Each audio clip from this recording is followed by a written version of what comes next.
Hello everyone, this is সিয়াম। আবারও চলে এলাম অ্যানাদার ব্লগ ভিডিওতে। তো আজকে আমরা ব্লগ করতে যাচ্ছি কুষ্টিয়ার top of the most place, অর্থাৎ লালন শাহের মাজার। কুষ্টিয়াতে এমন কোনো মানুষ নাই এই লালন শাহের মাজার সম্পর্কে জানে না, খুব কম মানুষই আছে। তো আজকের এই ভিডিওতে আমরা ওই লালন শাহের মাজারে যাব আর কোথায় কি আছে সব কিছু ঘুরে দেখব। আমাদের জার্নি শুরু হয় খাজানগর গ্রাম থেকে। কুষ্টিয়া খাজানগর গ্রাম থেকে আমাদের জার্নি শুরু হয়। ফার্স্টে আমার খাজানগর গ্রাম থেকে যেতে হবে বরতল, বরতল থেকে যেতে হবে চোরহাঁস, দেন চোরহাঁস থেকে আমাদের যেতে হবে লালন শাহের মাজারে। তো গাইস, তাহলে তোমরা কিভাবে আসবে? সিম্পলি তোমাদের কাছে অবশ্যই ফোন আছে, ফোন থেকে তুমি গুগল ক্রোমে যাও, দেন গুগল ম্যাপে সার্চ করো কুষ্টিয়া লালন শাহের মাজার, দেন লোকেশন অনুযায়ী তোমরা যে কোনো গাড়ি, বাস, ট্রাক, অটো কিংবা আদার্স যেসব গাড়ি আছে যেইগুলাই পাও না কেন ওইগুলা থেকেই চলে আসো। আমরা এখন আছি বরতল, বরতল থেকে চলে আসলাম চোরহাঁস, আর এই চোরহাঁস এসে আমরা বিমানে করে চলে যাব লালন শাহের মাজারে। তো গাইজ, এইটা ফান ছিল। এই বিমান কিন্তু চলে না, আমাদেরকে অটো নিয়েই যেতে হবে। এইটা হচ্ছে কুমারখালী সড়ক, আর এই রাস্তা দিয়েই হচ্ছে আমরা লালন শাহের মাজারে যাব। গাইজ, এইটা হচ্ছে কুষ্টিয়া মেডিকেল কলেজ অ্যান্ড হাসপাতাল। এর ভিতরে অনেক সুন্দর সুন্দর জায়গা আছে। তো গাইজ, ফাইনালি আমরা চলে আসলাম লালন শাহের মাজারে। আমার সামনে দেখতে পাচ্ছেন লালন শাহের বড় গেট। তো এই লালনটি অবস্থিত কুষ্টিয়া কুমারখালী উপজেলার সেউরিয়া গ্রামে অবস্থিত। বাউল সম্রাট লালন শাহের জন্ম 17 অক্টোবর 1774 সালে এবং তিনি মৃত্যুবরণ করে 17 অক্টোবর 1890 সালে। প্রথমে গেট দিয়ে ঢুকলে এরকম দুইটা রাস্তা থাকবে, একটা হচ্ছে যাওয়ার রাস্তা, আরেকটা হচ্ছে আসার রাস্তা। এখন মেলা হচ্ছে না, সেই জন্য এরকম ভাবে চলাচল করতেছে তারা। আজকে হচ্ছে শুক্রবার, অন্য দিনের তুলনায় শুক্রবারে এই লালন শাহের মাজারে ভিড় অনেক বেশি থাকে। অনেকেই ঘুরতে আসছে এই লালন শাহের মাজারে। এইটা হচ্ছে লালন শাহ ফকিরের মূল মাজার।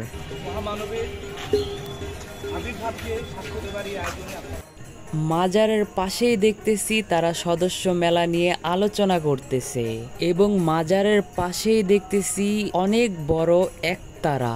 এই একতারা তারা স্মৃতি হিসেবে রেখে দিয়েছেন। দেখতে অনেক সুন্দর লাগতেছে এবং আশেপাশে অনেকজন ছবিও তুলতেছে। তো গাইজ, আমরা এখন আছি লালন শাহের মূল মাজারের সামনে, আর মাজারের ভিতরে হচ্ছে ফকির লালন শাহের কবর বা সমাধি রয়েছে। ফকির লালন শাহের সমাধি এবং বাইরে তাদের শিষ্যদের সমাধি মিলেই মূল মাজারটি তৈরি করা হয়েছে এবং বাইরে তার অনেকগুলো ভক্তদের সমাধি রয়েছে। ভিতরে কিন্তু ক্যামেরা এলাও না, সেই জন্য ভিতরে দেখাইতে পারতেছি না। এইটা হচ্ছে মিউজিক প্লেস, এইখানে লালনের ভক্তরা প্রতিনিয়ত গান বাজনা করেন। তো গাইজ, এইটা হচ্ছে সাইজিরের মোরাল চিত্র। অনেক সুন্দর লাগতেছে, অনেক সুন্দরভাবে তৈরি করা হয়েছে এই মোরাল চিত্রকে। তো আমরা এখন যাব একাডেমিক ভবনের নিচতলায় লালন মিউজিয়ামে। আর মিউজিয়ামটা আছে হচ্ছে লালন শাহের মাজারের পিছের ডান দিকে। মিউজিয়ামে আছে বিভিন্ন ধরনের ছবি অ্যান্ড হচ্ছে লালন শাহ যেই জিনিসগুলা ইউজ করছে তো ওইগুলাও আছে। গাইজ, আমরা মিউজিয়ামে চলে আসছি, আর এইখানে হচ্ছে 10 টাকা করে টিকিট কাটতে হয়। মিউজিয়ামে ঢোকার পরে আমরা দেখতে পারতেছি লালনের ব্যবহৃত কাঠের দরজা, তার পাশেই আমরা দেখতে পারতেছি কাঠের তৈরি লালনের আবহাওয়া মূর্তি। আর এইটা হচ্ছে লালন শাহের শিষ্যগণের ব্যবহৃত ডেক্সি। এইখানে অনেকেই 5 টাকা 10 টাকা হাদিয়া দিয়েছেন। গাইস, এই ছবি দেখে বোঝা যায় লালন শাহ যখন অসুস্থ ছিল তখন তার বাবা মা ভেলায় ভাসিয়ে দেয়, তারপর কিছু সংখ্যক লোকজন তাকে উদ্ধার করে, দেন উদ্ধার করে তারা চিকিৎসা চালায় এবং ফকির লালন শাহকে পরিপূর্ণ চিকিৎসা দিয়ে সুস্থ করে তুলেন। তাকে চিকিৎসা করেছিলেন কুমারখালী সেউরিয়া গ্রামের লোকজনেরা। দেন লালন শাহ পরিপূর্ণ সুস্থ হয়ে যান। তারপর তিনি অবস্থান করেন কুমারখালী সেউরিয়া গ্রামে। তখন তিনি বাউল গান করতেন। তার গান শুনে এইখানে আবার তার কিছু ভক্ত হয়েছিল। তারপর তিনি তার ভক্তদের নিয়ে বাউল গান করতেন। 1890 সালে তার ভক্তদেরকে জানিয়ে তিনি তার নিজ ভবনে মারা যান। এই জিনিসটা অনেক বেশি সুন্দর লাগতেছে।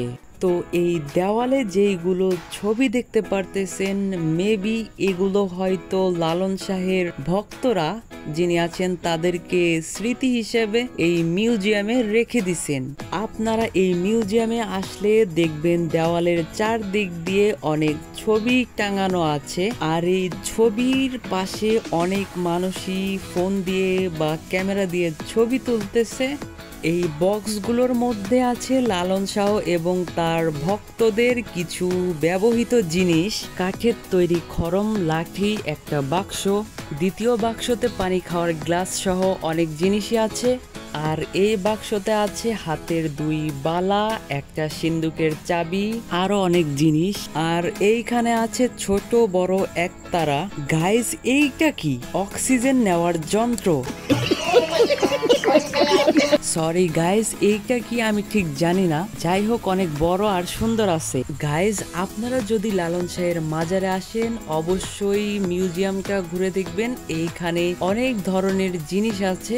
গাইজ, এইখানে আমাদের মিউজিয়াম ঘোরা শেষ। একে একে অনেক লোকজন আসছে মিউজিয়াম দেখার জন্য। অল্প কিছু সময়ের মধ্যে দেখতে পারতেছি অনেক মানুষ মিউজিয়াম দেখতে আসছে আর অনেক ছবিও তুলতেছে তারা। আমরা মিউজিয়াম থেকে বের হয়ে দেখতেছি বাউল গান বাজতেছে। তো আমরা বাউল গান শোনার জন্য চলে আসলাম মিউজিক প্লেসে। আর এইখানে দেখতে পারতেছি অনেক লোকজন তাদের গান শুনতেছে। আমরাও চলে আসলাম গান শোনার জন্য।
তো গাইজ, এইখানে তারা অনেক সুন্দর সুন্দর বাউল গান করতেছে আর অনেক মানুষই দেখতেছে। আমার কাছে পার্সোনালি অনেক ভালো লাগছে। গাইজ, আমাদের মাজার এবং মিউজিয়াম ঘোরা শেষ। তো আরেকটা জিনিস আছে মাজারের ঠিক সামনে।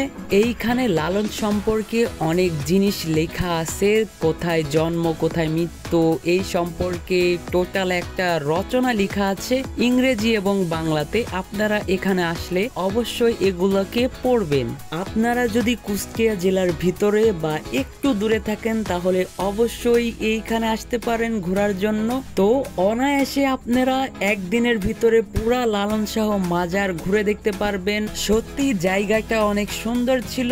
আর আমরা এখন যাব হচ্ছে যেইখানে মেলা বসে, তো ওইখানে আমরা এখন যাব।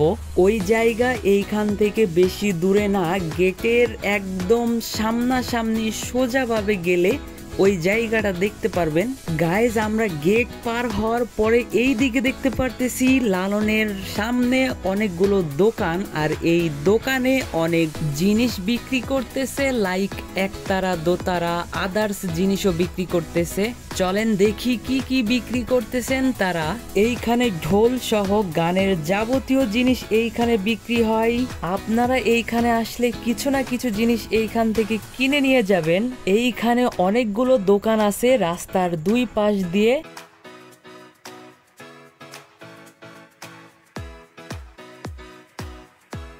ওইখান থেকে আমরা আসলাম, আর এখন আমরা যাব যেইখানে মেলা বসে। গাইস এইটা হইতেছে মেলার গেট, আর এইখান দিয়ে আমরা চলে আসলাম। আর এই দিকে হচ্ছে নানা ধরনের দোকানপাট বসছে, এইখানে বিভিন্ন ধরনের জিনিস বিক্রি করতেছে। চলেন যেইখানে বিশাল আকারের মঞ্চ করা হয় ওইখানে আমরা এখন যাব। গাইস এইখানে আমি কথা বলতে পারতেছি না, অনেক নয়েজ ছিল।